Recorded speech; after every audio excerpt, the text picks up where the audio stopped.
देश में न्यायपालिका जो है बार बार ये बात कहती है कि इंसाफ सबको मिलना चाहिए, कानून की नज़र में सब बराबर हैं। लेकिन सवाल ये है कि इतना बड़ा देश है, वहाँ तक इंसाफ कैसे पहुँचे। उसकी एक बहुत बड़ी मुहिम अब शुरू हुई है। अ, और जो शुरू करने वाले हैं वो सुप्रीम कोर्ट के जज हैं, जो वरिष्ठता में दूसरे नंबर के जज हैं, और जो नालसा यानी जो राष्ट्रीय विधिक सेवाएं हैं, जो इस देश में सभी तक न्याय पहुंचाने की जिम्मेदारी जिसकी है वो उन्होंने की है। और जस्टिस यू ललित साहब हमारे साथ हैं। सर, आपका स्वागत है एनडीटीवी इंडिया पर। नमस्कार। सर, हम एक चीज़ जानना चाहते हैं कि एक बहुत बड़ी कवायद है, पिछले 45 दिन में जिस तरह ये अभियान चला, हर आदमी तक पहुंचने की कोशिश की गई, उसमें क्या क्या हुआ है और क्या सोच है उसके पीछे। हमने ये अभियान 2 अक्टूबर 21 से शुरू किया। ये सोचकर शुरू किया कि अपने देश में कई सारे लोग होते हैं जिनको यहाँ तक मालूम नहीं होता कि उनके हक क्या हैं, और एक हक जो उनको कॉन्स्टिट्यूशन ने दिया हुआ है वो है मुफ्त में कानूनी सहायता और सलाह, फ्री लीगल एड। तो फ्री लीगल एड हर आदमी का हक है, लेकिन उनके बारे में जानकारी बहुत कम लोगों को होती है। लैक ऑफ अवेयरनेस, जानकारी की वजह से फिर जो आदमी उसको सहायता नहीं मिलती, उसकी वजह से कई सारे लोग, कई सारे कुटुंब हमेशा लोन की गर्त में फंसे रहते हैं। बहुत सारा पैसा उनका चला जाता है। उसके जो बाकी सेकेंडरी इफ़ेक्ट्स होते हैं वो भी बहुत ज़्यादा होते हैं फैमिलीज़ पर। इससे बेहतर यह है कि हर आदमी को जिसको भी कानूनी सलाह या सहायता की ज़रूरत है उसको टाइम पर उसको हमेशा मालूम होना चाहिए, एक तो पहली बात। दूसरा, उसको कानूनी सहायता एक्सटेंड भी होनी चाहिए, उसको उपलब्ध भी होनी चाहिए। तो इस वजह से उसको उपलब्धि करनी है तो कैसे करनी है, तो हर जगह सबसे पहले उसको अवेयरनेस की ये जो फ्लेम है, ये जोत है, वो हर जगह जगनी चाहिए। इसलिए हमने ये सोचा कि 2 अक्टूबर 21 से लेके 42 दिन का अभियान, जो कि 14 नवंबर को ख़त्म हो चुका है अभी, उस दौरे में हिंदुस्तान में 6.5 लाख से थोड़े कम विलेजेस हैं। तो हर विलेज में, हर गली कूचे में, हर कस्बे में कम से कम ये अवेयरनेस या जानकारी की जोत जगा कर आए। इसलिए हमने ये सोचा, अभियान इस सोच से शुरू किया कि हर विलेज में कम से कम 3 बार इन 42 दिनों में हम पहुंच जाएं और नालसा के अपने पदचिन्ह वहां पर छोड़ जाएं। तो ये अभियान शुरू किया। अब 6,37,000 विलेजेस हैं हिंदुस्तान में, तो 3 बारी जाओगे तो आप, इसका मतलब करीब करीब 19 लाख के ऊपर आपको जाना चाहिए। और हमने इन 42 दिनों में 19.5 लाख विलेजेस कवर कर लिए हैं। तो ये उपलब्धि थोड़ी एक जानकारी के तौर पर आपको बता रहा हूँ। सर, दूसरी बात, आप खुद भी इतने दिन तक लगातार इतनी व्यस्तता के बावजूद लगे रहे। आप लद्दाख भी गए, आप कन्याकुमारी भी गए, आप भुज जैसी जगह भी गए, महाराष्ट्र के छोटे छोटे गांव में भी आप गए। सबसे अहम चीज़ ये है कि एक तो आप इंसाफ को गरीब लोगों तक पहुंचाना चाहते हैं कि वो अगर न्याय मांगने नहीं आते तो न्याय पालिका उन तक पहुंच जाए। दूसरी चीज़, कुछ ऐसी चीज़ें हैं जो आपने एक इनोवेटिव के तौर पे, नए प्रयोग के तौर पर शुरू की हैं पहली बार, जिनमें एक लीगल एड क्लिनिक भी है, और पोस्ट ऑफिस के लिए कोई योजना है, थानों की एफआईआर के लिए कोई योजना है, वो और बताइए। देखिए, ये लीगल एड क्लिनिक कॉन्सेप्ट है, पहले से चलता आया है। हमारा नालसा की वजह से एक नेटवर्क बन गया है। नेटवर्क है जैसे नालसा सेंट्रल तौर पे है या केंद्र स्थान पर है। हर राज्य में एक स्टेट लीगल सर्विसेज अथॉरिटी होती है। राज्य के हर जिले में या जनपद में एक एक डिस्ट्रिक्ट लीगल सर्विसेज अथॉरिटी होती है, और एक एक डिस्ट्रिक्ट के हर तालुका में एक लीगल सर्विसेज अथॉरिटी होती है। ये जो नेटवर्क है, इस नेटवर्क का मतलब यही है कि जिसको भी कानूनी सहायता की ज़रूरत है वो इस नेटवर्क का लाभ ले सकता है। तो ये जो ऑफिसेस होते हैं ये अपनी जगह पर होंगे जहाँ पर उनका फिक्स्ड ऑफिस होगा। अब कई लोग तो उस ऑफिस तक नहीं पहुँच पाते, तो ये अभियान ऐसा है कि वो ऑफिस से उठकर लोग अपनी जो एरिया है, जैसे अगर तालुका की एरिया है तो हर तालुका में, हर विलेज में पहुंच जाए और उनको बता दें। तो ये अभियान जो है ये हर गली कूचे में, हर द्वार पर ले जाएं, ये अवेयरनेस की जो है या जानकारी, जागरूकता ले जाएं। बाकी अगर उसको न्यायालय के तौर पे उसको कानूनी ज़रूरत है तो उसको तो न्यायालय में आना ही पड़ेगा कभी ना कभी, तो आएगा ज़रूर, पर लेकिन अवेयरनेस की वजह से उसको एडवोकेट वगैरह जो सहायता है, और आज की तारीख में वर्चुअल वर्ल्ड से, वर्चुअल प्लेटफॉर्म से ये आसान हो चुका है कि आप वकील और इसकी मीटिंग आप सीधे या तो आईपैड के थ्रू या आप कहीं से भी, आप जितने भी प्लेटफॉर्म्स हैं उनके थ्रू कर सकते हो। तो हमारे जितने लोग हैं वो जाके उनसे मुलाकात करवा लेते हैं, उनके साथ एक संबंध बनाए रखते हैं, ताकि उसको नेक्स्ट टाइम जो ज़रूरत हो तो वो आराम से उस कानूनी सलाहकार से मुलाकात करके आराम से कर सके। ये तो हो गया कोर्ट बेस्ड लिटिगेशन। कई चीज़ें ऐसी होती है, कई स्कीम्स होती है, केंद्र सरकार की हो या राज्य सरकार की हो। जैसे आप अगर, जैसे एक राज्य में मैं गया था तो उनकी स्कीम ये है कि जो बच्ची, लड़की 12th बोर्ड में 85% के ऊपर लेती है मार्क्स, तो उसका शिक्षण, उसके आगे वाला एजुकेशन, उसको स्कॉलरशिप, उसको एक 2 व्हीलर दिया जाता है।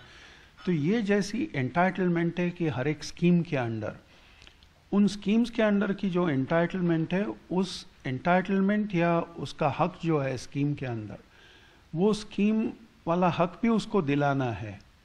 ऐसे लोग पहले लोकेट करके, आइडेंटिफाई करके, उनसे जो बाकी जो फॉर्म्स वगैरह भरने होते हैं या जो भी आइडेंटिफिकेशन होता है वो काम ख़त्म करके, वो स्कीम का जो एक्चुअल बेनिफिट है वो भी उस जो भी पर्सन है, लड़की हो लड़का हो, उनके तक पहुंचाना। जैसे ये स्कीम मैंने सिर्फ आपको लड़की के बारे में बताई। अब कई बार ये स्कीम्स होती हैं कि जो दिव्यांग है उनको कुछ स्कीम्स होती हैं, उनके लिए कुछ बेनिफिट्स होते हैं, लाभ होते हैं। तो ऐसे जो लाभार्थी है वहां तक लाभ पहुंचाना, ये भी काम हम करते हैं। तो ये कोर्ट बेस्ड लिटिगेशन नहीं है, ये सिर्फ एक ये है कि उसको लाभ तक के पहुंचाना है। ऐसे लोगों के द्वार तक लाभ आ सकता है, पर कोर्ट बेस्ड लिटिगेशन में थोड़ा सा जरा हमारे लिमिटेशंस होते हैं।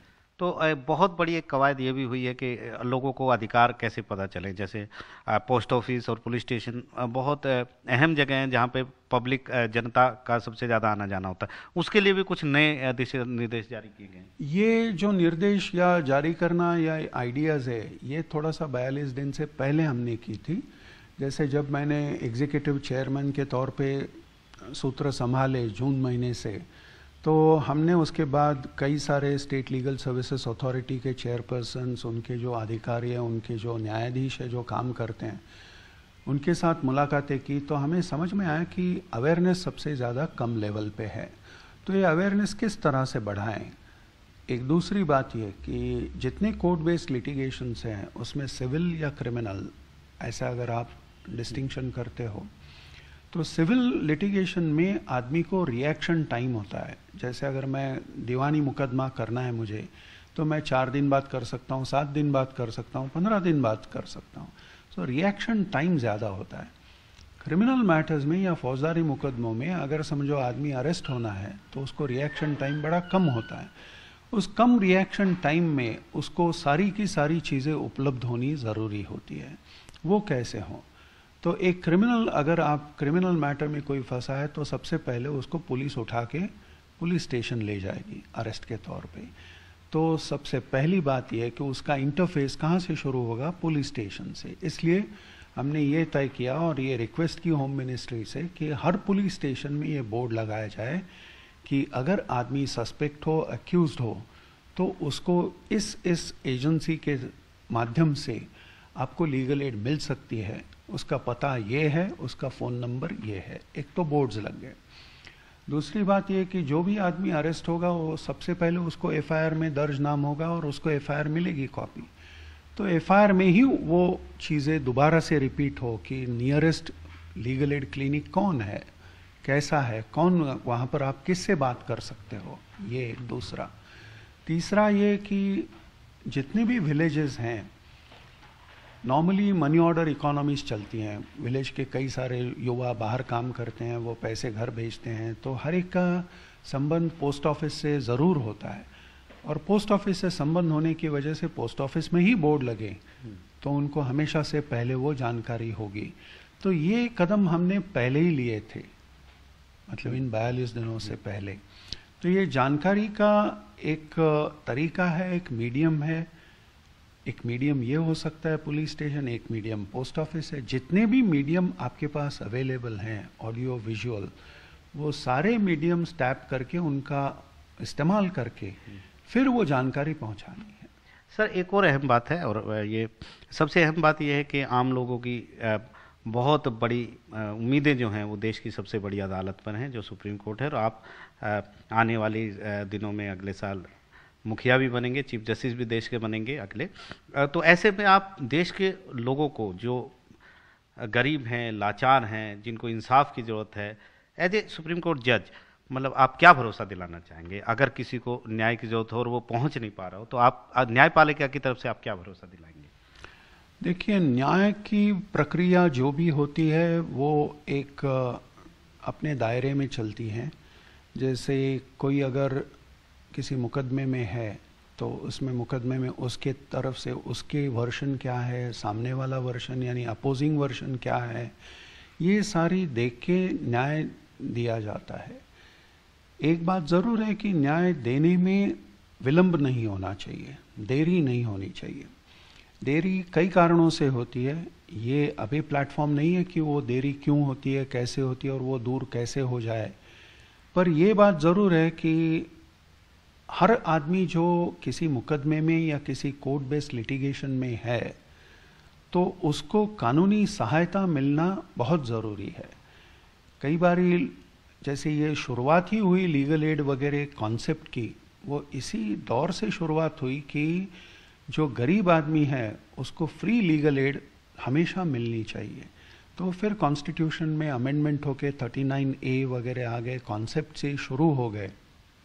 उसके बाद ये माना जाता है कि हर आदमी को फ्री लीगल एड मिलनी चाहिए। तो वो मिलने तक के उन दोनों में संबंध और दुआ बनाए रखने के लिए, एक कनेक्शन रखने के लिए जितने भी लीगल एड क्लिनिक्स हैं वो ये सारा काम करते हैं। आगे चलकर जो कोर्ट बेस्ड लिटिगेशन में लीगल एड के तौर पे सहायता मिलती है, वो प्रिंसिपली और एसेंशियली आपके जो कानूनी सलाहकार है, जो वकील हैं, उनकी तरफ से मिलती है। वो वकील कितना शक्तिमान है, कितना कार्यशाली है, कितना वो अच्छे से रख सकता है, ये दूसरा तौर है। तो साफ तौर पर जस्टिस ललित के पास बहुत सारी योजनाएं हैं, बहुत सारे वो आगे सोच रहे हैं। उनकी एक सोच है कि देश में गरीब और लाचार लोगों तक कानूनी सहायता कैसे पहुंचे, ताकि वो अब कानून के सामने कभी भी कोई दिक्कत हो, समस्या हो, तो वो उनके पास कानूनी मदद उनके पास पहुंचे। ऐसा एक इनकी सोच भी है, और हम भी ये उम्मीद करते हैं कि आम लोगों तक न्याय के द्वार जो खोले हैं जस्टिस ललित ने, वो ज़रूर पहुंचेगी, उसकी मदद ज़रूर पहुंचेगी और वो लोग अपना पक्ष मजबूती से रख पाएंगे। नई दिल्ली से आजम के साथ आशीष भार्गव, NDTV इंडिया।